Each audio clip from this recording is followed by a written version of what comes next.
underway in Phoenix. The race is now just at 10 laps old. Dan Weldon took the lead from the pole, and then Tony Kanaan, last year's race winner and pole sitter, drove right around him. Now leads. Weldon second. The Penske cars are battling one another. Paul, this race conditions today are very slippery. You see these guys side by side right now. A little dicey early on in this race with this really hot track.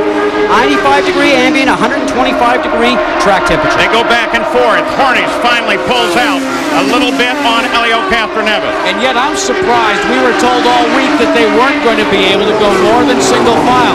We're only into the early stage of the race, guys, and we're already stacking them up side by side. Right behind that battle, a man on a mission. Scott Dixon, remember his problem in Miami, hit the wall, finished 19th. He's trying to get it forward, and he's working hard at it. Let's go down to Todd Harris.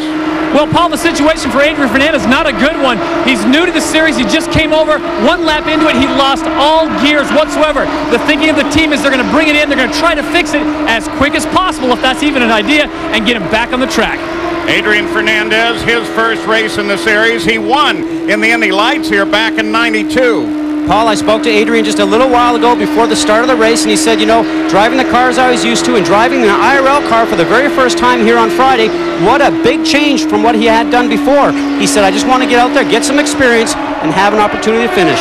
Tony Kanaan over on the backstretch of this newly configured track. Very soon, he will overtake Scott Sharp. Just this early on, they're already getting ready to lap the field. And that's why a lot of the back markers are hoping for an early caution, Paul, because you can get lapped so quickly.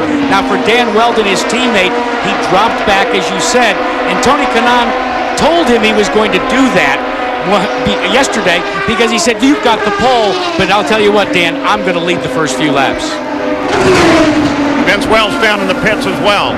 Paul, you mentioned Dan Weldon taking the lead at the start, but then falling behind his teammate Tony Kanaan. He's struggling with the balance of the race car, and he's trying to work with the weight jacker, doing all he can from inside the car. But Dan Weldon told me earlier in the weekend, even when the car is good here at Phoenix, it is nasty, and right now he's got a handful. Back looking at that battle for second place. There's Dan Weldon, the number 26 car, and right behind him is Sam Hornish, the winner at Miami. And you hear that weight jacker that Vince refers to. All the drivers have some adjustment inside their car. They have roll bar adjusters to change the suspension front and rear, and that weight jacker actually takes weight off the right side of the car, puts it to the left to hopefully allow the car to turn better when the track is slippery. The driver has to make all those preferences himself. Sam Hornish has 2 victories on this track, but driving for Pennzoil Panther. Sam Hornish has 2 goals left, he told me, in his career. One, of course, to win the Indy 500. The other one, to ante in $10,000 and compete in the World Series of Poker. Kind of playing Texas Hold'em right now. Helio Castroneves sitting a little further back with Dixon working on him. Darts out wide, can't get her done. What he was doing there, guys, was looking to be outside the draft of Castroneves' car in the turn. Right now he's getting a lot of dirty air from the car up in front. You hear he's off the gas. Now he's applying the gas again. That turn 1-2 segment is very tight. Going down the dog leg now, down the back stretch. On your bumper, outside right. Rookie, you're clear. What they're talking about is Thomas Schechter, who's sitting just off the right rear of this car. You're talking about dirty air. If you want to know what that feels like, go on the interstate and draft up behind a big tractor trailer, and you'll get your hands full. You see that yellow number 4, that's Schechter. Behind him is Dario Franchitti, who had a moment with the wall at Miami in the first race of the season. Kanaan, Hornish, Weldon, Castroneves, Dixon, and then this guy, Thomas Schechter. That's the top of the field.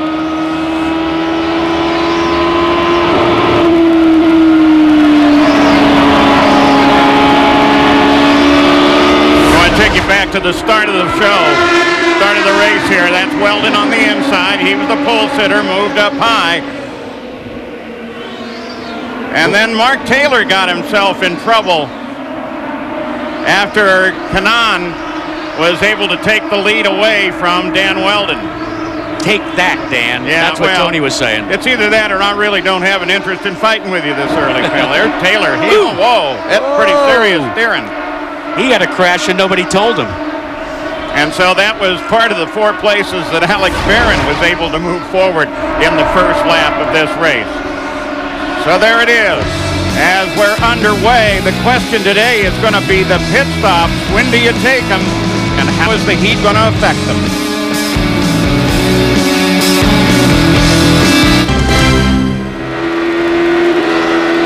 The Copper World Indy 200, the IndyCar Series. Tony Kanaan, the leader. There's the top of the field. You're riding on board with the defending series champion, Scott Dixon. Now, early in the race, in fact, about 3/4 of a lap. Look at this as he tried to make that move on Castroneves, and Castroneves is having none of it. Adrian Fernandez started his first race and went all of, well, not even a complete lap, Todd. Well, here's Adrian Fernandez in a place he doesn't want to be. Adrian, first of all, what happened? Well, I was getting ready for the start. I was in 6th gear, and I went down the gear to get ready for the start, and it was like an incomplete shift, and apparently I killed the dogs between 4th and 5th gear. All right, well, Adrian Fernandez does say, though, they're getting ready to finish this up. He's going right back out on the track. Paul? Yeah, the good news is they can roll it back in the garage area and fix it there. A lot of these guys slipping and sliding around now. We talked about the heat at this racetrack with that 95-degree ambient, 125, 130-degree track temperature that Firestone is giving us just before the race started. Watch for this racetrack to come to these guys. When I say that, they're starting to put their own rubber down from these Firestone tires. There was a 100-lap Silver Crown race on here just before. And what that does, it puts a different type of rubber down the racetrack, and what ends up going on with these drivers, they got to get settled in. One of those cars slipping and sliding is the 3-car of Helio Castroneves. He reported in the car is very, very loose, and they reported back on his radio, yes, we can see it, just tight. Tim one of the directors for the Penske racing team said they want to just stay out of trouble early in the race and stay on the lead lap. So don't look for Helio Castroneves to be pushing it with that loose race car right now. The slickness here with these temperatures probably going to get worse. We are now beyond a point in the race where if we have a caution, you assume everybody's going to dive into the pits. Well, a lot of guys actually were hoping for a caution as early as lap 5. The guys further on back in the field, because now we're starting to lap cars, and that's not what the back markers wanted. Alex Barron, you saw him in that great start, moved up 4 positions. Chevrolet Power now in 11th place. Alex Barron is a great story, Paul, because he was one of those renter racers until he filled in for Felipe Giafone last year, and now he's part of Red Bull Cheever Racing. And Alex Barron is a guy that really plied his trade by karting, shifter karts, and if you're a young guy and you want to learn how to become an IndyCar driver, just take up some karting. In fact, Alex is still involved in that. Yeah. Alex Barron driving for Eddie Cheever. Up to 11th. Wow. I tell you, Guy, that his car is absolutely working. He's got to pass all the cars in front of him, up high or up low, and that's going to be a benefit to him. Andretti Green Racing's Tony Kanaan, the 711 car, winner last year. Out in front, he's handled up one piece of back traffic in Scott Sharp. Now it's beginning to line up in front of him. And these are guys with less experience, so it's going to get a little more dicey. Tony is the jokester in the Indy Racing League. He likes to pull jokes not only on his own teammates, but also on his fellow drivers as well. Battle for 5th, Helio Castroneves, who's currently in 4th and being challenged by Dixon. And remember now, Castroneves, there were reports that he was a bit loose and the tail would go back and forth into the corner. So the driver right there, driving that red and white number 1, he knows that that car's loose. So I would think you got to be a little bit more careful. You know, Scott Dixon's doing something that kind of surprises me, as slick as it is. He'll take a little dart out toward the wall before he starts his turn in. What he's looking for, Paul, is some clean air to go over the wings on his car and the air to actually go in the tunnels, which is right underneath here. All those things that create downforce for him. He does not have a car that's gripping well enough right now, so he tries not to run directly behind Castroneves.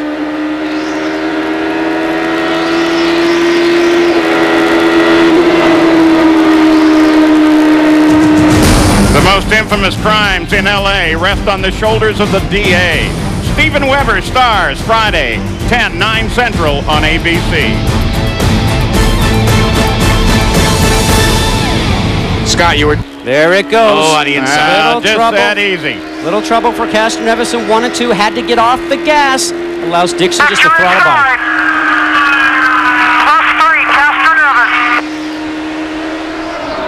Now with the telemetry on these cars, fellas, Tim Cindric and Roger Penske and Marlboro Team Penske already know what the problem is with the race car. Now they've just got to run the string out to their first pit stop to try and cure it. And Jack, absolutely. That telemetry is all the information that's on the race cars getting beamed back into the pit lane. All those engineers in the pit box themselves can see exactly what the driver's doing. Right now they can see how much steering angle Scheckter has on his car right now, how much throttle, how much brake. And you're absolutely right, Jack. They have that opportunity. They know when the car's working well or not working at all. Thomas Scheckter taking over this ride from Sam Hornish, and I asked Gary Pedigo, one of the owners of this car, what's the most important thing you've learned about your new South African driver? How intelligent he is what Gary Pedigo told me. You know, when you think about that, with the crash rate he had in the first couple of seasons, one would maybe not think that, but he really has settled down under the tutelage of Andy Brown as an engineer and Pancho Carter as a spotter. Dixon seems to be in a little better shape in terms of adhesion out there.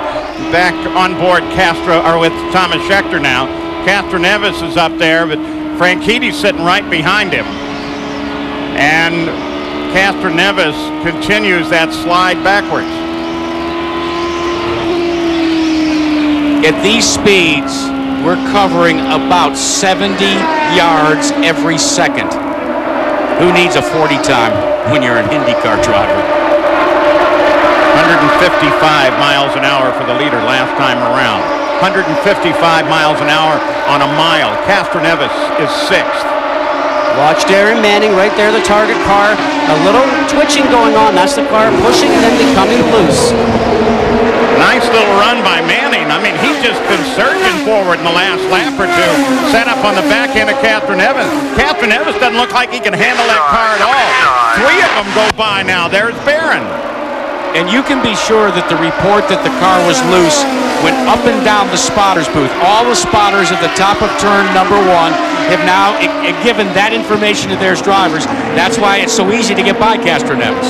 Now Castroneves is basically what we're doing, calling tiptoeing, just trying to get the car to the first stop. He's one of the guys in the racetrack right now, guys, that are hoping for a yellow caution so they can get into the pits and make some changes. Buddy Rice right behind Castroneves, who is replacing Kenny Brack, who, by the way, is here at the racetrack for the first time since his accident last year. This is looking back. Look at Castroneves skate. Yeah, but at least he had room now that the track's been reconfigured. Had a little bit of a place to escape, so he didn't have a crash. So it's Kanaan, Hornish Jr., Weldon. We have 47 laps into the record book. That puts us 13, 14 laps away from the first pit stop. We'll be back.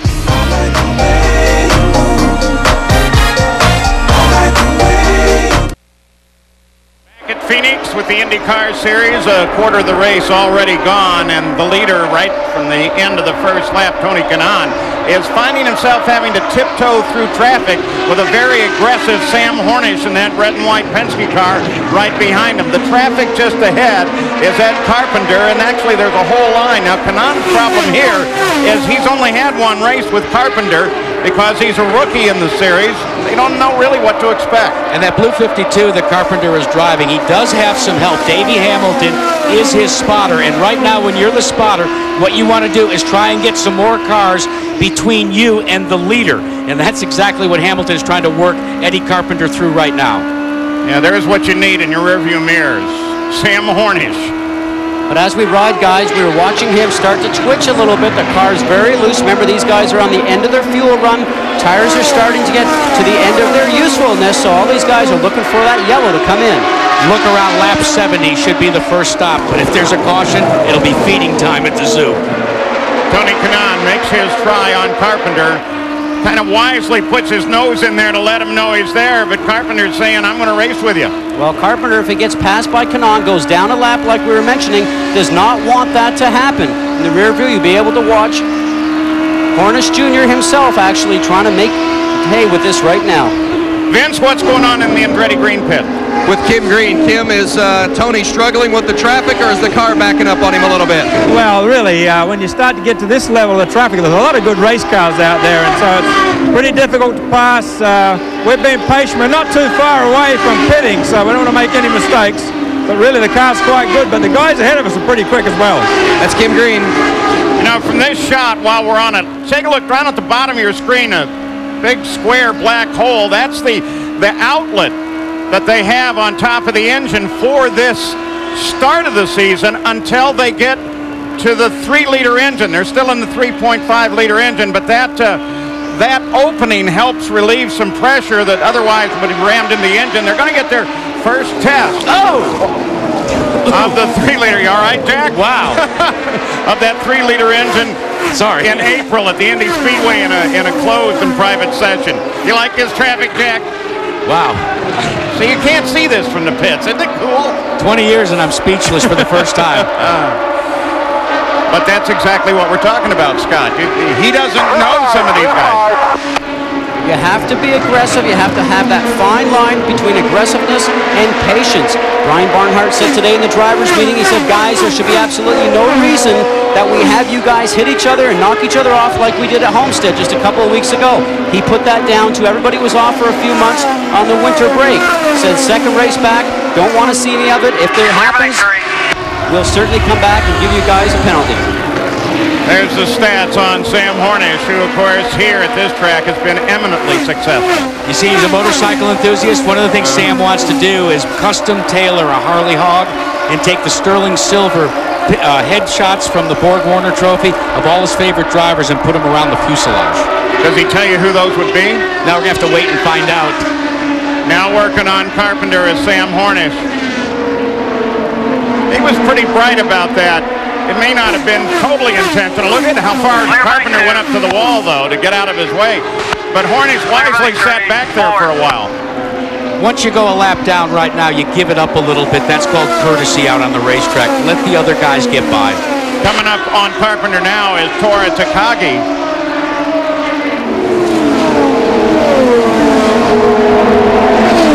But both of those cars are a lap down. 64 laps complete. We're working lap 65. I'd say about any time now we're going to see a lot of people into the pits. Tony Kanaan has led 143 of the last 264 laps at Phoenix going back to the start of last year's race.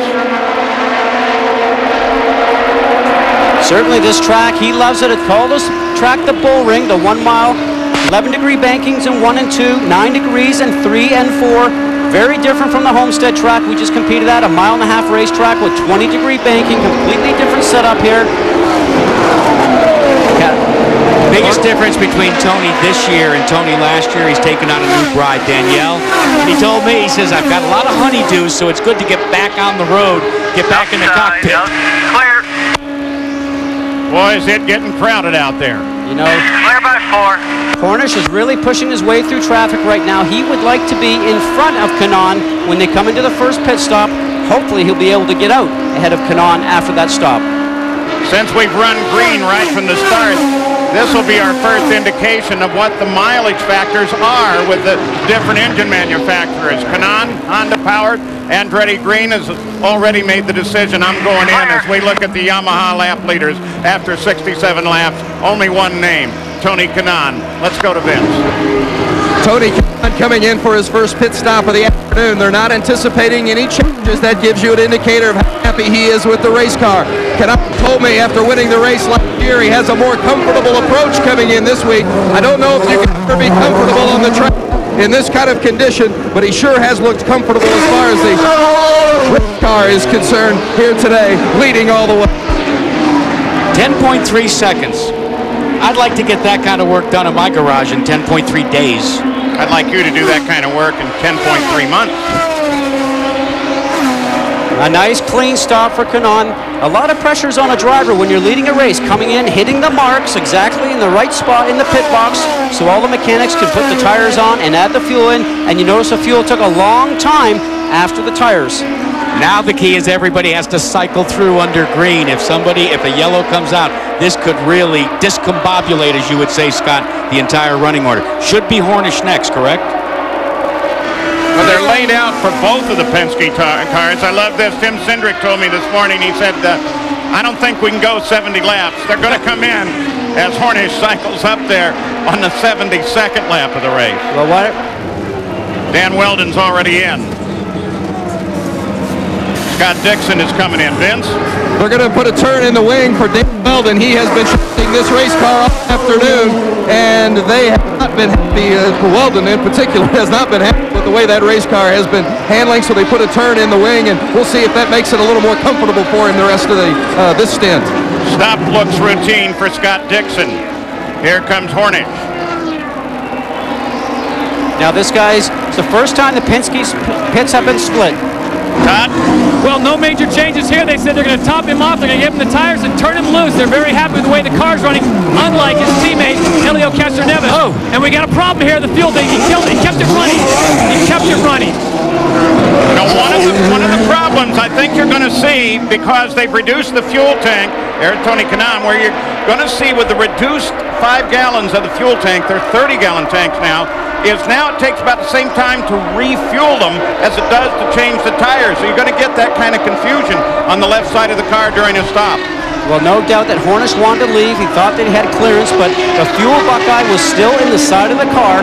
But what an experienced driver that is to stop the car from moving forward and then wait for clearance.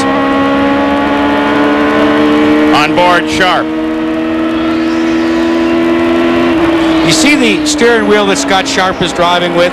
$40,000 just for that steering wheel. Buddy Rice is in. Buddy Rice has a little bit to prove.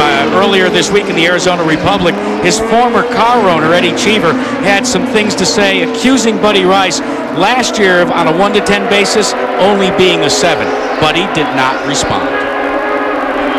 So the first round of stops are complete as Darren Manning is showing officially in the lead of the race right now. There's still a couple of guys that are yet to hit the pits, so including Manning. Yeah, we'll see. He's one of them. There he is, and that changes the lead over once again on what has continued to be a green race. And will it continue to stay green? We'll be back after this message and a word from our ABC stations.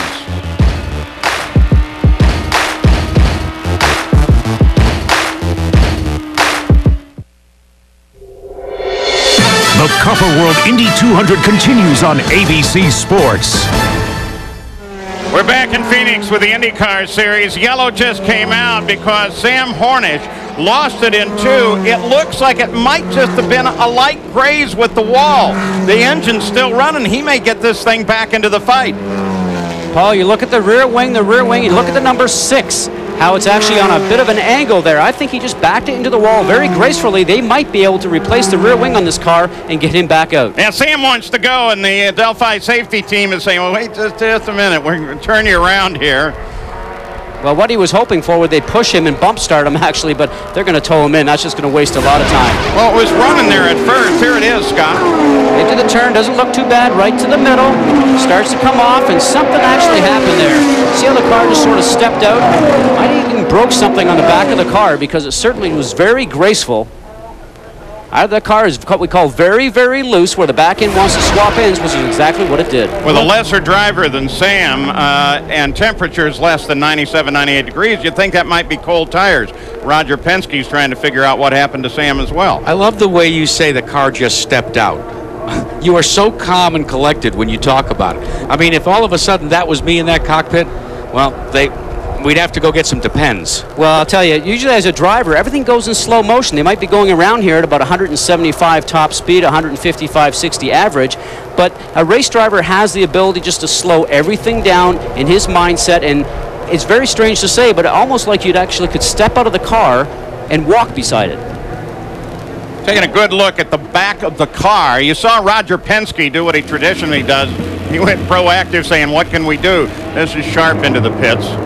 Let's go back to the Texas 500 1 year ago at the end of the year when Jill DeFerrin was involved in a slight accident. They weren't quite sure. While the pits were closed, this man made the call to come in and inspect the car. He knew the rule book better than anybody, and they made enough repairs to get Jill DeFerrin to win the Chevrolet 500 at Texas. Well, they got Sam Hornish started. They're going to get ready to go back green once again then as soon as they can. The question is there anything wrong with that car as Sam hustles to catch the field, and one assumes eventually get in the pits, get a new set of Firehawks on that car so that he can get it back in the fight. But the other problem is going to be as he goes into the pits is that he has dropped back to the 19th position. So does Sam Hornish have a problem? And if so, can he solve it? And can Tony keep leading?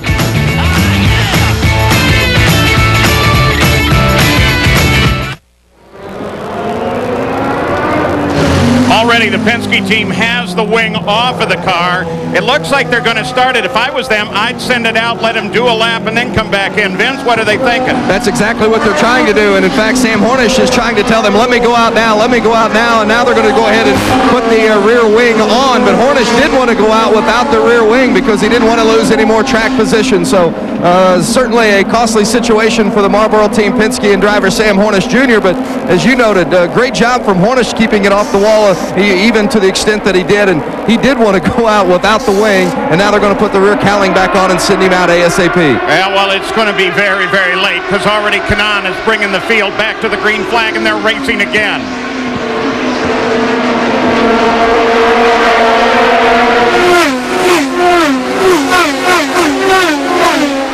All these guys on nice, fresh rubber, full tanks of fuel to stop only about 15 laps ago. Look at this side-by-side action between Buddy Rice and Carpenter. A little early in the race, especially a little early after those pit stops with tires maybe not up to temperature and up to pressure yet because cars can move around. A little close in that situation. You saw Sam Hornish roll on the pit road, so he's coming back into the fight now, but he's going to be 4 laps behind the race. It's hard enough to make back 1 lap. At the front, Kanaan is the leader. Little bit back is the second place car of Dixon. And Franchitti moving down on the inside. And that's the guy you got to give a call to right now, Paul. He's maybe the forgotten member of Andretti Green Racing. He was very embarrassed with the outing at Homestead, Florida. He said, I really didn't get a lot of laps in. I want to come out here to Phoenix, come back from my back injury. And right now he's showing in the top 5, followed by his fellow teammate Brian Herta. So Andretti Green performing pretty well now, 3 in the top 5. Yeah, except for some lap cars that are there, the Andretti Green cars are all running right together. Franchitti, Herta, and Weldon sit 4th, 5th, and 6th. An Italian that was raised in Scotland, Dario Franchitti. His wife, Ashley Judd. Well, one new member to that Andretti Green Racing team is Peter Gibbons, which was a longtime engineer for Michael Andretti all through his IndyCar days, and just a recent addition to the team here just in the last couple of weeks. I'm pretty sure, Jack, that Dario, who thinks of himself as a Scotsman with an Italian name, is probably going to smack you right in the eyeball. Well, I also think he gets a little bit embarrassed when people introduce him as Mr. Ashley Judd. Yeah, that'll get you smacked in the eye, too. That's twice, right? Okay. Boy, look at Herta. And Herta gets it high, that black and yellow car. Cutting that close to the car in front, Foyt the 4th. That dirty air from the car in front certainly takes all the downforce away from your car, kills the extra speed in the turn, and you watch Weldon go by. Yeah, gives his teammate the advantage there. He gets past him. Dan Weldon is running a contest with Jim Beam, one of his sponsors. If Dan Weldon wins the Indianapolis 500, a lucky fan will win $1 million. I hear there's more to that. Yeah. Well, yeah. Why are you stopping there? His teammates have gotten together and have said, if Weldon wins, they get to dye my hair the color of their choice. Oh, I'm getting in on this deal. Well, I told them they didn't have to get a lot of hair dye, though. Yeah, Scott and I are getting in on that for sure. The guy that's on the move right now is Weldon. He seems to be actually getting through traffic, being able to place the car where he would like it. He seems to be able to slice underneath people at will. Nice. Got around Robbie Buell. Buell has not had his favorite weekend. He looked pretty disgusted yesterday at the end of the day here. I talked to Robbie, and he said what the problem was is they were slow off the trailer, and it got them behind the 8-ball just a bit. They were always kind of one practice behind everybody else. But you know, I spoke to him this morning, and he said, I think we got a good car for the race, but evidently not. Kanaan the leader, Dixon sitting in 2nd place. Next week, NBA Sunday on ABC features a lots of offense as the Mavericks travel to Orlando.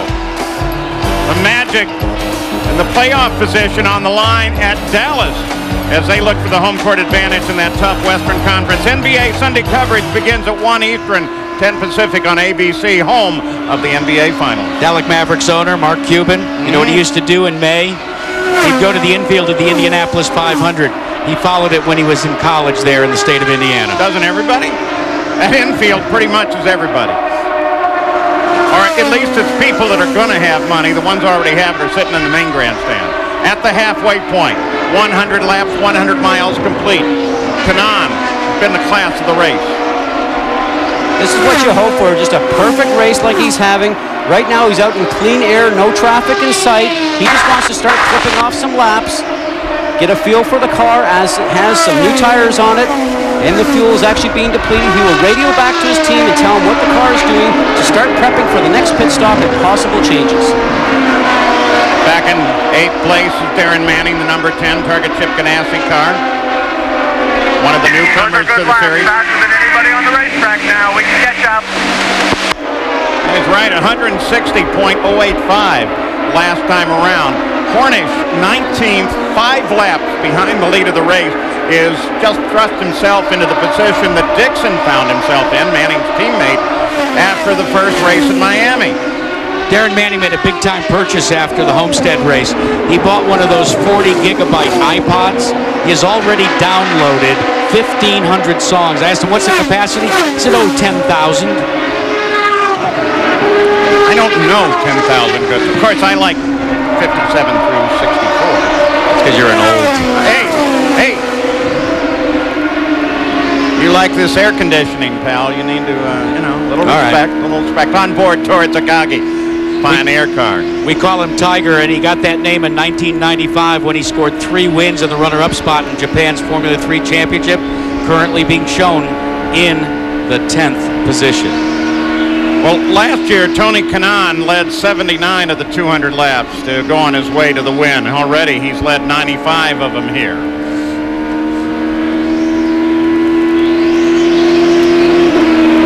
So now, 105 laps. Michael Andretti watches his car. Can it stay in the lead?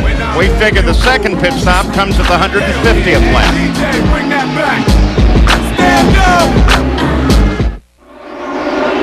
Back in Phoenix, it's very warm out here. Michael Andretti, first of all, what is it with Phoenix and Tony Kanaan? He looks fantastic. He loves this place. You know, to drive this place well, you have to be very aggressive, and Tony's a very aggressive driver, and it pays him back. You've got to be very nervous. You don't only have one car in the lead. You've got 4 cars on the track. You've got to be impressed with all your drivers today. Yeah, I'm a little nervous. It's been a couple of hairy moments in turn 1 here with some of the guys, but so far so good. All right, good luck, Michael. Thank you for your time. Let's send it over to Vince Welch. Scott Dixon running second with car owner Chip Ganassi. Chip, is Scott comfortable with the car? You guys happy with the way things are going? Yeah, Vince, he hasn't touched the weight jacker or anything yet. I mean, there's a little bit of a race going on there. You got Castro Neves trying to unlap himself. We're trying to catch the leader. We'll see. We're in some traffic here. It should get pretty interesting. What makes Scott Dixon so special? He's the Iceman. There you have it, guys. Always cool, even in this heat. Yeah, and he's reeling the leader in right now.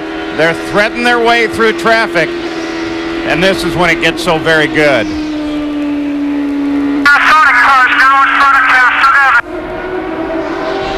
Only 2 cars separating Kanaan from second place Dixon.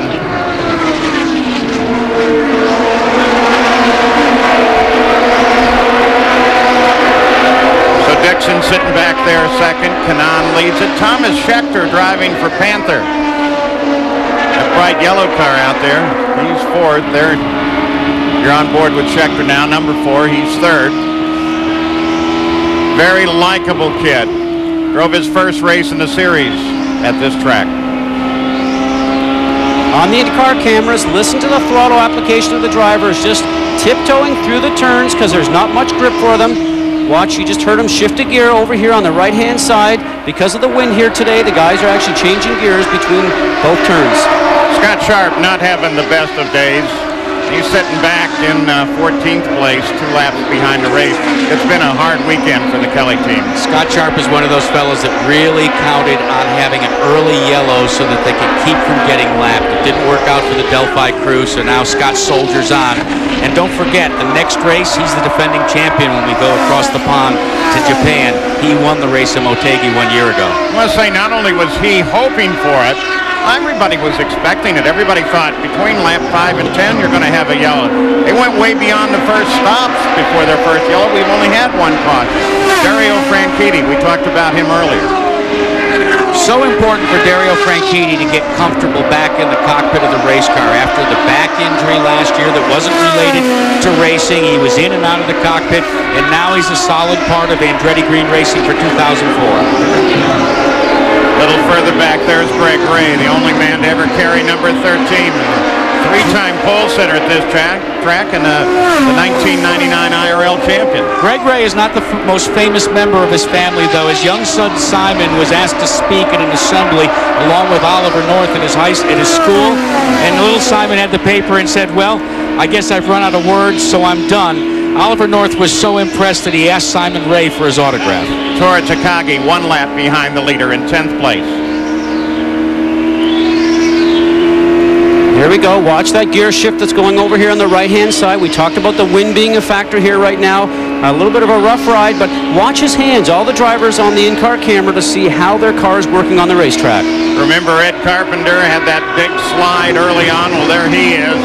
He's kept that car in good shape ever since then, but that sure had to get his heart going. Ed Carpenter may have the only K9 that has its own IRL hard car to get in and out of the pits.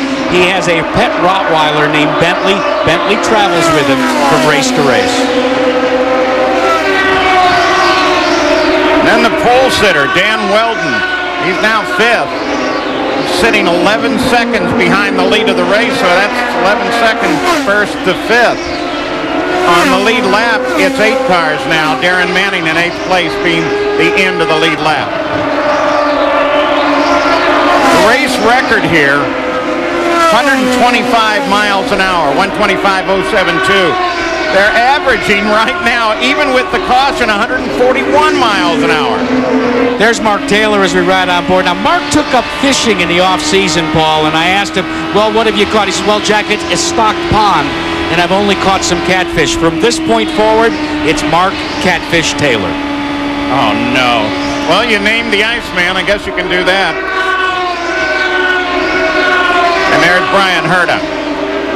4th car in the Andretti Green operation. Boy, it's a juggernaut. And Michael Andretti says the reason Brian Herta is driving for him because of his way he performed 1 year ago, including a victory. He earned the win. He earned the chance to drive this year. And right behind him and looking for the position in 7th place is Barron. He's up 10 positions, started in 17th. Alex Barron proving he's a winner. What a nice opportunity for Ed Carpenter, who we saw a moment ago as Alex's teammate. Eddie Cheever says that Alex has so much experience he thinks that will help Ed Carpenter learn all about racing a lot quicker. And while Darren Manning's forte has been in road racing, he's putting on a great show on the oval, currently sitting in 8th.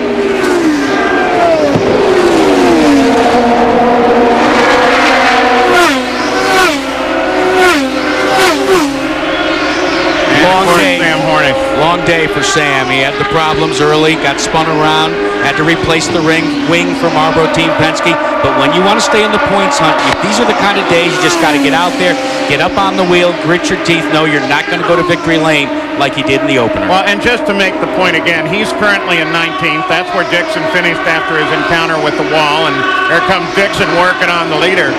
So Hornish, who won the last race, and Dixon are just going to swap that championship position the way they sit now. Of course, Kanaan would like to walk away with the most points. Dixon's going to try and take that away.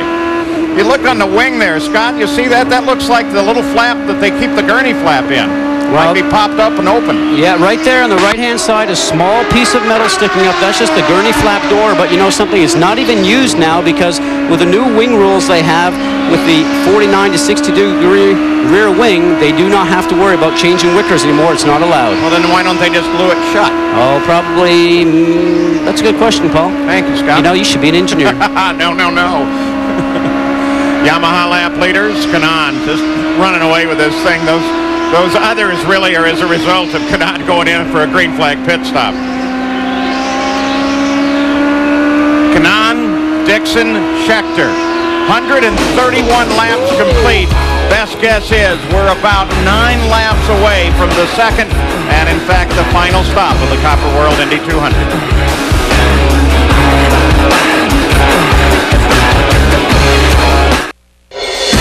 You're watching the Copper World Indy 200 on ABC Sports. Phoenix, it was Ed Carpenter that caught the wall, and that brought everybody into the pits. And it was a battle into the pits. In fact, you saw right at the end of it as Kanaan came roaring out. And I'm just looking, I think they stopped everybody, didn't they, Jack? Nobody's out there. Yeah, you know, in hockey, Scott, as you know, they have line changes. That was a team change. I mean, there was everybody came in. But I think the guy that benefited the best was Pennzoil Panther. Man, they got their driver, Thomas Scheckter, in and out so quick.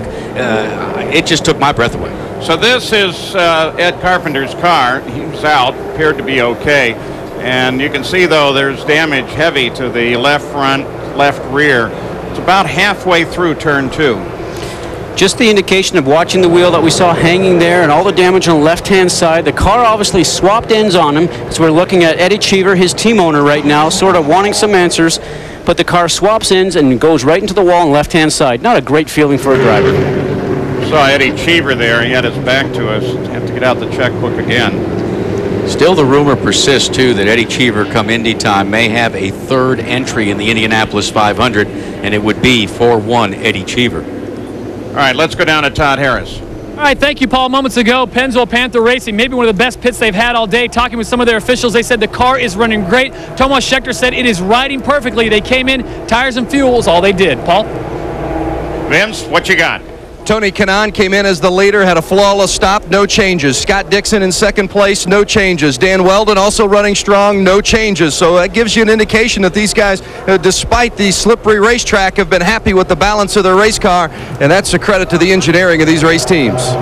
And now everybody's refueled. This thing is going to go to the finish, no question about it. They keep it green to the finish. Can you imagine what it'll be? When you watch pit stops, we have them what we call comers and goers. The guys that didn't make changes, they're running up front. It's no surprise. It's the guys in the back that have to really twist on things and try to make adjustment in this final, what could be the final pit stop, Paul. Michael Andretti, driver last year, retired after the Indy 500. And 2 weeks ago at Miami, Mike put on a wireless mic and let us eavesdrop and just follow him around to get the real inside view of the race owner.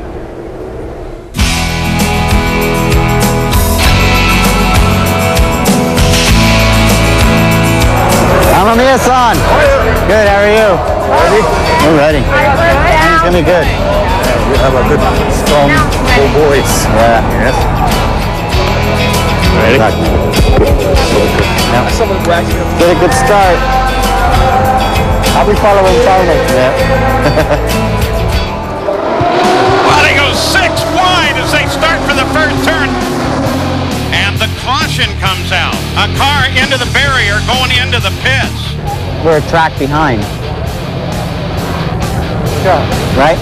You know what I mean? Yeah, pass around this. They're going to wave us around. I can't figure We'll get a lap back. Yeah. Oh, and somebody in trouble. It looks like it might have been Frank Tiede. He crashed car. Here comes Weldon. We actually got that Honda fuel position 5, but I don't know if I want to go to it. Yeah, because you can't tell. Dan won't do it. He understands well. Why won't he do it? That's his only chance. Isn't that pretty? Weldon picks up the lead. Hornish tries to go to the outside. Castro Never's going to go low on Weldon to make it 3 wide into turn number 3. Good job. Is that right? You did good. Like, I don't know, sort of messed up Dan and... Just trying to get out of the way. Yeah, I know. No, I know, but I think so. I understand that, but I think you should probably tell them that. That's all. You know? It was a tough day for you. I mean, you had it, and then it's stupid. That's the problem with you. You know, you got 2 guys. I couldn't see who was which. Which It was one like red. I see red and white on both sides. I didn't know which one was Dan. Huh. Oh, okay. I didn't know where he was. Right. I just saw red and white. Yeah. So I didn't know which one he was. I mean, I was trying. Nice. I figured you were. But I think you just say something. That's all. You all right, man? Frustrating day. Team did a good job, and just a little frustrating for all the others. We just didn't quite have the speed today. We gotta improve. Is that a great view of Michael Andretti? Thanks for doing that. Tony Kanaan, the leader. We do have another perspective of the Ed Carpenter situation. It looks like it was just a little quick loss at the back end, though we're not yet sure why. We're ready to go back to green flag.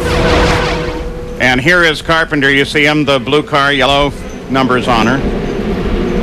Just a little bit loose on the entry to the turn. He had to pinch it down because Scott Sharp was high. Back end came around, guys. And you saw the safer barrier do what it's supposed to do. So with his car on the hook, we could be set up for a magnificent final 49 laps of the run here at Phoenix. They go back to the green flag. Kanan, Dixon chasing him. They pull out a bit from Schechter. And Helio Castroneves during that caution got the wave by. He is back on the lead lap. Very important because if he now has his car working because he was running up by the leaders during that last segment, maybe he has a chance to get through traffic and with another yellow or two might be able to contend for the win. Dario Franchitti is closing up on Thomas Schechter. He may be going for third very quickly here. Right behind Franchitti is Takagi. He's running a lap down, and that creates some separation back to the fifth place Weldon. Now remember, guys, all the changes on the car, whether it's tire pressures or front wing angles or anything that they've done during that last stop has been done. Whatever these drivers have made changes with, that's what they're going to have to use from here to the end of the race. Darren Manning getting ready to work hard on Dan Weldon. Leaders on the backstretch. Dixon working Kanan. Everybody's good to go to the finish, fuel and tires.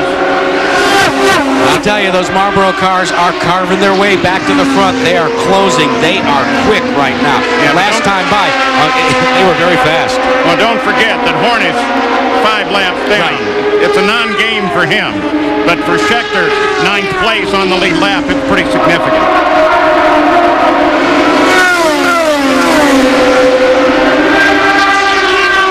Still running an incredible pace. Over 132 miles an hour, race record of 125. And only 2 cautions for 15 laps. A year ago, he had 10 cautions for 73 laps. These guys are getting it done. 159 miles an hour, 160, 159. That's what the front runners are all running.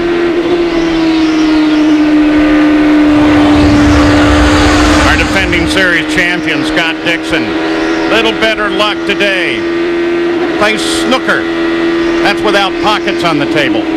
Also got his first taste of racing watching his mom race on a short track that was dirt out in Australia. In Auckland. Yeah. Let's go down to Vince Welch. You know, I asked Scott Dixon earlier this weekend, when did you first know that maybe you were a special racing talent? And he said, well, when I was 13, I won Super V's championship. And I said, well, what was so special about that? And he said, well, the next youngest driver was 22.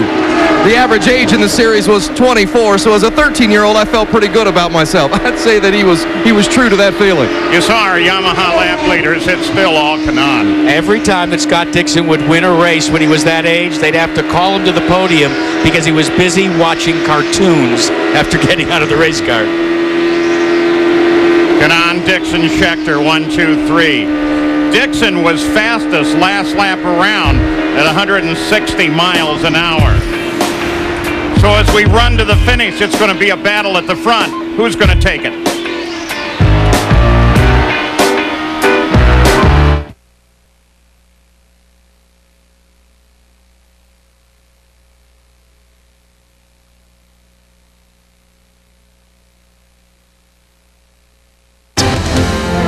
Target, expect more, pay less. And Firestone. For more information on Firestone tires, visit your local Firestone retailer.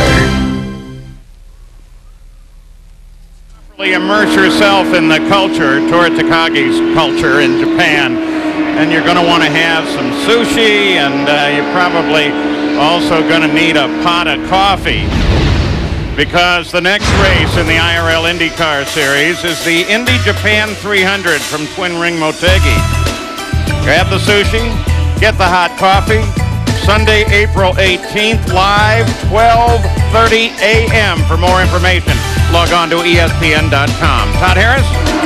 All right, thank you very much, Paul. Good news, bad news situation for Eddie Carpenter. The good news is he's okay. The bad news, he's not in the race. Ed, what happened? Take us through it.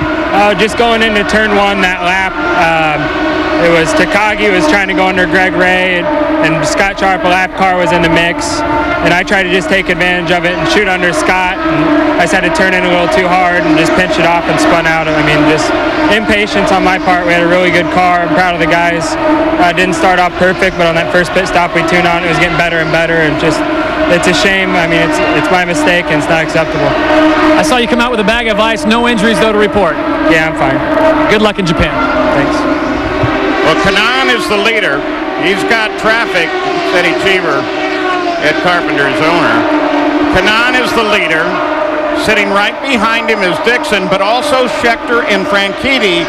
And just ahead of Kanaan, there's some traffic. 163 laps right now, so we're getting very close to the end. Onboard telemetry from Thomas Scheckter by Firestone. Look at this throttle percentage right there, 100% throttle. Once you start to get into the turn, you'll start to ease off a little bit, all the way down to almost full throttle off, down to 7%. Squeezing the throttle back up, down the straightaway. Now watch this here, the lateral G's that you have, and that number there, just over 2 to 8, 3, 3, 5, 3, 8. Those are the peak G's that you're seeing through there, coming out of the turn 2, down through the dog leg right now. You can see the speed touching just over 175 miles an hour. Talking about G's, what we're talking about is the number of gravities, and I was trying to get to explain to somebody what it feels like to pull 3 G's. Well, it's more than 3 G's, you're 800 pounds. Right. Yeah. So let's go to the zoo and get an elephant to sit on your head. This is what I was most afraid of. Good to have you here, Jack. So Tony Kanaan's going to be closing up on the back of the field. That'll probably, well, in fact, there's the 14 car of A.J. Foyt IV. A.J. sees him coming, moves over. But does he see everybody else? That's always the question here. A.J. Foyt IV had a rare treat. He's a big hoops fan, and Bobby Knight is a big friend of A.J. Foyt Jr. So A.J. Jr. took A.J. IV to a Texas Tech, Texas A&M game. Said, Bobby, tell my grandson how to become a winner. He said, well, I don't know about doing that, A.J., but he told Four, he said, I guarantee you one thing. I would never yell at you the way Papa, your grandfather, does. Last time around, Franchitti in 4th place was the quickest. Speed's fallen off just a little bit. Track must be getting really slick. Temperature again hovering right around 100 degrees air temperature. But now with that pass, that's put Dixon about 3/4 of a straightaway back. There's Buell, Chevrolet powered, 15th place. Dial Corporation, his sponsor, Purex, right here. By the way, speaking of equity within this series, top 3 cars: Kanaan, Dixon, Scheckter, Honda, Toyota, Chevrolet. Talk about Robbie Buell. If you want to understand the caliber of a Robbie Buell operation, that's the Oakland Athletics as compared maybe to Marlboro Team Penske and the Yankees. Not as big a payroll. In fact, they were telling me, John O'Gara and Robbie, they compete for 2 races. Their total payroll is probably for the whole season equal to what is spent by Penske in just 2 events. Panasonic car, Matsura. By the way, if you're just joining us over from the race at Darlington, congratulations to the winner, Jimmy Johnson. We have one of those patented... 30 laps to go, 30 laps to go. Thank you. Patented 40 laps to go finishes. It's going to be unbelievable. The IRL really knows how to put them on.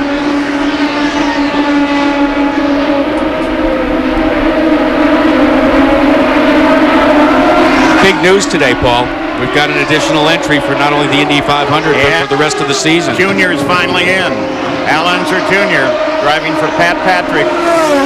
Patrick's famous number 20. This is a commercial announcement coming up from Scott Goodyear. In '99, he led 134 laps to win this. Sam Hornish led 140. And today, Tony Kanaan has led 162. Yeah, but Scott, they've never passed the pace car. Well, he's got us both beat with that. You know, Al Jr. is one of my favorite drivers. You got 2 of your favorite drivers here today. Al Unser Jr. and Don Bailey, the pace car driver that one year is the spectator here. Glad to see Al Jr. back in the series. Well, they talk about that close finish between you and Al Jr. a number of years back at the Indy 500. So at 173 laps, Tony Kanaan out in front, looking like this may be his race. Earlier this morning, this was owner Pat Patrick. I just want to announce that Patrick Racing will be joining the IRL starting in Indianapolis. We'll race the rest of the season and hopefully for a while longer. We will have Chevrolet engines powered by Chevrolet, and our driver will be Hornish Jr. I've raced against the 20 car pretty much my whole career, and now I'm very, very proud to be driving the 20 car for Pat. So that'll be great to have little Al around again. Thomas Scheckter and Dario Franchitti. Franchitti had third place last lap, and Scheckter just came roaring at him. Currently now, Scheckter goes to third place. Todd Harris? Well, Dario Franchitti's wife, Ashley Judd of Hollywood fame, is maybe one of the most tormented ladies today. At 3 o'clock, her two favorite teams were playing. Her husband, Dario Franchitti, racing here in Phoenix, and her beloved UK Wildcats. So I have a feeling for Christmas present, she might have got a TV with picture-in-picture. They went to considerable expense to try to get that feed into her mobile. Well, now Scheckter runs into traffic.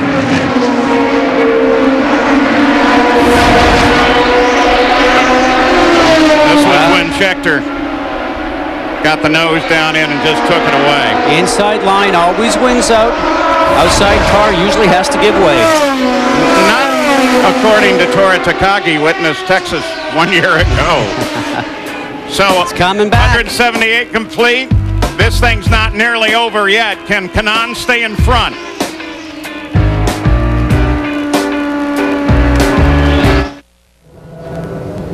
Back at Phoenix, yellow is out now, and this time pretty serious accident, at least a big accident.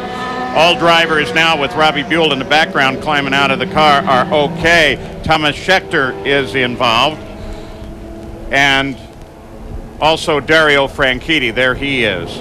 They're all walking around, and there was what appeared to be some sort of debris on the backstretch, and then suddenly this accident erupted. So we're looking to make sure we understand exactly what it was. Scott? Well, what ended up happening originally was Robbie Buell was already against the wall, and we don't know if he actually left some debris on the racetrack that maybe these two other guys, Scheckter and Franchitti, possibly ran over, flattened tires, because they both came in against each other, colliding with Robbie Buell, who was already parked there. So we'll have to understand what's going on. And we'll go back and try to take a look at it. We'll first look at regular speed.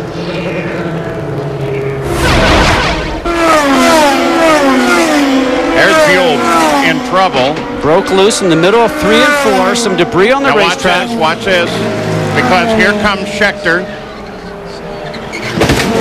and Franchitti. You know, and as a driver, I can tell you, it is loud in the race car when you impact the wall. Actually, there you go. Well, like Franchitti didn't see Scheckter slow. Absolutely. Maybe there's already a yellow out. The drivers get to hear it by 3 different ways: by watching the lights, the flags, or their onboard lights. Okay, Schecter's already slowed. Here comes Franchitti. Ooh! So Franchitti was not aware that there was a yellow, was not aware there was an accident, did not hear from his spotter, or did not hear from anybody on his team, and watching the dash lights. Now, if you recall, back in Nazareth last year, it was actually Schecter's turn to take out Kanaan in the same sort of situation. I put the blame for that accident at the feet of the spotter for Dario Franchitti. He should have been on the radio and just hollering yellow, yellow, yellow, and whoa, whoa, whoa. And absolutely, and they don't race back to the flag stand here, so anytime you hear yellow, you see the dash lights in your race car or the track lights, then you certainly get off the gas. Scheckter is properly mad. Franchitti is crashed out of this second of 2 races in this season. We're going to go back on board Schecter's car. Look back again. We'll just listen.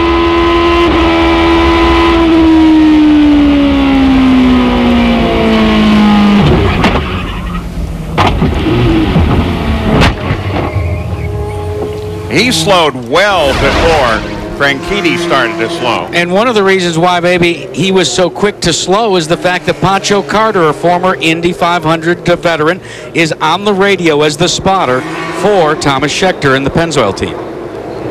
Well, Vince, what's going on at Andretti Green now? Well, Kyle Moyer is here and with the Dario Franchitti team. Did Dario get any indication from the spotter, Kyle, as to something going on the racetrack? Yeah, it was kind of late. We were sitting there trying to play around with Schechter. He kept on blocking us, and, you know, the spotter yelled it, but it was too low. Schechter got checked up a lot quicker than we could, and we ran into the back of him. You know, it's just a shame because Dario's ran 2 great races, and here we all sitting on the sideline again. He's been busting his butt to drive the car, and, you know, we were trying to get around Schechter, and he was getting frustrated trying to do that. And next thing you know, the yellow came out. We couldn't check up, so, you know, it's all fault we ran into the back of Schechter and stuff like that. Thank you. They're pretty straight up about it.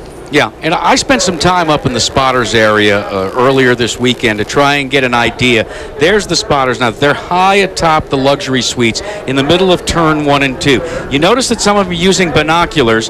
One of the reasons why is because where the accident took place is the farthest point from where they spot. And I mentioned to some of them 2 issues. Number 1, for those of us that are a little mature and need the use of glasses, but number 2, there are a number of motorhomes that are parked down directly in that area, and sometimes, just sometimes, it's a brief moment before you realize that someone has slowed down. I'm still wondering what it was in the middle of the backstretch, and we're still looking for it. Todd Harris? Well, a frustrating day for the Pennsville Panther Racing folks. I was talking to them just when that accident happened. They said they were so happy. They were just cruising. They were happy the way the car was working, and then the accident took place. But they did say over the radio, don't worry about it. We're proud of you. You had a great run today. Well, the bad news is the accident.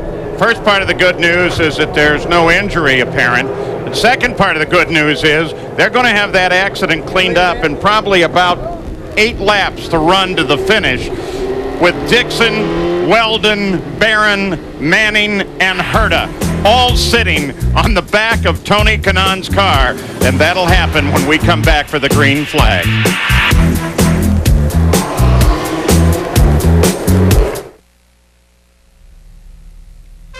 The Copper World Indy 200 on ABC, brought to you by the all-new Toyota Tundra Double Cab, not just big, life-sized. Target, expect more, pay less. And Firestone. For more information on Firestone tires, visit your local Firestone retailer. We're still under the caution period as they continue to clean up. It looks like we're going to come down to just a couple of laps, maybe 5 laps of green flag. Take a look back at the history of this great track. John Cock, Unser, Foyt, Mario, even Bobby. One of the most memorable is probably Johnny Rutherford when he flipped it over final laps. First race back in 1964. How much was gas back then in 1964? 30 cents a gallon. And the stamp was a nickel. Let's go down to the Ganassi pits, Vince. That's a team that did not want to see this yellow. Chip Ganassi, it's going to narrow your opportunities now to get by Tony Kanaan. Is the restart the only option you have? Well, it's certainly not the only option we have, but it's clearly a good one. You know, we thought we had some better options when we were coming up on the lap traffic, and you know, with the yellow, obviously that goes away. It's going to be a good sprint to the end, that's for sure. Probably only going to be a couple of laps left. Do you give direction to Scott Dixon, or do you let him handle it himself? He doesn't need direction on this start. You know, we're coming around for the green. He needs no encouragement. That's Chip Ganassi. Scott Dixon trying to make the move. He doesn't have much time to do it. Should be going back to the green with 8 laps to go. That's why they call Dixon the Iceman. If he can keep the ice going here. Todd, what's the story on Thomas Schechter? Well, here with Thomas Schechter as he just emerged from the medical center. Thomas, what happened out there? Take us through your thoughts. Fortunately, I just got hit from behind and slowed down for the yellow. My spotter called the yellow. Obviously, maybe Dario spotted and called it, or he didn't slow down. I got hit up the back. Unfortunate, but that's the way it goes sometimes. Green flag comes out for Kanaan. He gets a good restart. Dixon is right there. Then you have 2 cars, 3 cars actually, that are not part of the game. The real focus now comes on Weldon, Barron, and Manning, 3rd, 4th, and 5th. That's where the fight will go on, but right now with Kanaan, he's got what he wants. He got a clear track in front of him. Probably no traffic he'll run into in the next 7 laps. And right now, Dixon was liking going through the traffic because it gives him opportunity to maybe make a pass. Castro Neves gets way on the high on the track as he tries to get up and get around Brian Herta. They're on the backstretch now. NASCAR on the lead lap, but boy, what a great day for Andretti Green Racing. I know they've lost 1 car, but they've got the 2nd, 3rd, 4th entry. They're all running in the top 10. Kanaan, 0.8 of a second lead, coming up to 5 laps to go. This is the last portion, guys, where you get down. It doesn't look at this moment like there's going to be much of a challenge. Kanaan just driving away, running 154 miles an hour under the hot desert sun. And this is the area where you start to tighten your belts in the car, guys, because you're just trying to run clean laps. Right now, Dixon is sort of staying in an even footing. He's got to be able to get close, number 1. It's another thing to pass. Tony Kanaan has started running in triathlons, and he said, it's helped me as a driver to learn how to spread out and stay focused. He's been focused from the drop of the green flag, and right now all he's got to do is get into the kick and go to the finish. 4 to go. Kanaan in front. And Dixon, Weldon, Barron, Manning. Front 2 right together. Great run for Barron. He started 17th, don't forget. Herta and Castro Neves continue to hammer at one another. Sharp, he's out of this fight. He's down 3 laps. There's the Iceman lining him up. But it's one of the boys from Brazil that's leading. Now watch this right here. Turns 3 and 4, we're just coming through. That's where Dixon seems to work a little bit better. 2 to go, 2 laps to go. Oh, Dixon is there. He's closing. What's he got planned as the end game? Didn't we see this at Homestead with different drivers? Yeah, but I'm not so sure you can do that here. Watch him prove me different. Last lap pass by by Sam Hornish on Castro Neves. White flag is out. White flag. Just under a mile, about 3/4 of a mile now for Tony Kanaan. Dixon can pedal hard, but he's not going to catch him. Tony Kanaan, final 2 turns in front of him. Looking for his 2nd IRL win and back-to-back wins at Phoenix. He loved this track. It loves him. Tony Kanaan takes the win. Dixon 2nd. What'll happen, though, with Weldon, Barron, and Manning? Here it comes. And it's going to be Weldon, then Barron, then Manning. No change there as well. Wow, a blistering pace. 127.9 miles an hour, new race record. But Tony Kanaan had everybody covered all day long. Yeah, congratulations, Tony. That was very nice. Michael Andretti, hey, you bet. A few extra bucks in his pocket. His car's finished in the lead. 3rd, 7th. Nice job. We'll be back.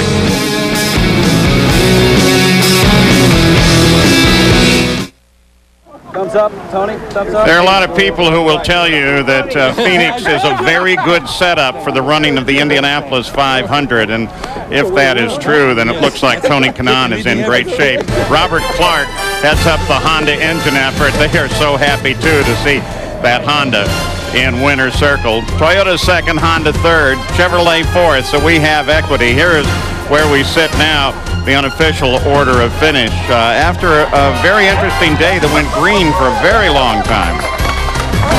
And we did not expect that, Paul, but it was good for a guy like Alex Barron and some of the other fellas that had to work from the back of the pack. Tough day for Adrian Fernandez, but for the first outing in the IRL, there'll be more to come from that young Mexican. Now, Tony Kanaan led all but 9 laps. That's the most dominating performance at Phoenix since Buddy Rice's owner, Bobby Rahal, led all 200 back in '92. We'll be back to talk with Tony Kanaan.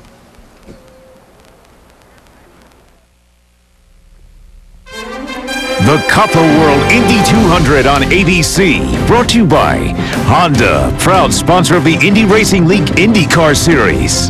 Firestone. For more information on Firestone tires, visit your local Firestone retailer. And Yamaha, makers of fine motorcycles and ATVs. Nobody's more in tune with motorsports than Yamaha. For Pretty good day here at Phoenix. Wednesday at 10/9 Central. Check into the kingdom. Only Stephen King would create a hospital that's sicker than its patients. The all-new Stephen King's Kingdom Hospital, ABC Wednesday, 10/9 Central. Vince Welsh is now with our winner, Tony Kanaan. A dominating performance from Tony Kanaan today as he's here with his team owner, Michael Andretti. Tony, was it as easy as it looked today? Maybe for you guys, but it was a hard work from the whole 7-Eleven team. Honda did a great job, gave us a great power. The guys, great pit stops, and we get out of here with a win, and my teammates leading the championship. So it's almost a perfect weekend. We won at 1, 2, 3, 4, but I'm happy for the 7-Eleven team and myself. We had a tough time in the first race, and we're back. So like last year, let's move on. And thanks for all the sponsors, Firestone, Honda, 7-Eleven, and everybody. Thank you. A repeat winner here at Phoenix, and you told me earlier in the weekend it's going to be a difficult run because of the heat and the slipperiness of the track, but the tougher it is, the more you like it. Were you liking it out there today? I love it. I think, wins like this, make yourself proud for what you do, for what the team does. That was the most difficult condition I ever raced, and like you said, it looked easy, but from inside there it wasn't. But hey, it's here, it's mine.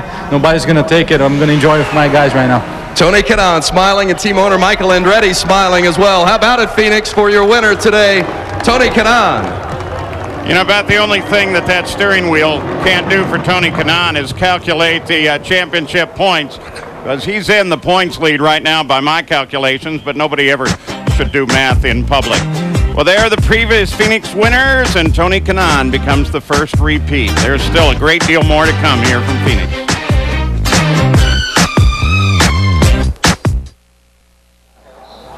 Later tonight on ABC, America's Funniest Home Videos, Extreme Makeover Home Edition. Goodyear, Root and I agree, is one of the best. Alias and The Practice. Now let's go down and see how Scott Dixon fares after the second place finish, Todd. Well, Paul, the Iceman cometh, but today it was a little too warm in Phoenix. Tony Kanaan out there. First of all, tell me how the car ran with the heat that we talked so much about today. The car was pretty good. We generally knew we had a good car after the warm-up this morning, so Team Target was pretty happy. It's so hard to pass here today. You really needed to have traffic and see if you could get the car to check up in front of you, but good job by the team. I thought we might have had a little there for Tony if the green kept going. I think what really screwed us was that yellow. Talk about the balance of the car. You seem to get comfortable. A lot of people, especially Vince and Jack, have said that you just seem to ride the car whatever necessary. You do it, and today seemed that case. You just didn't have the power at the end.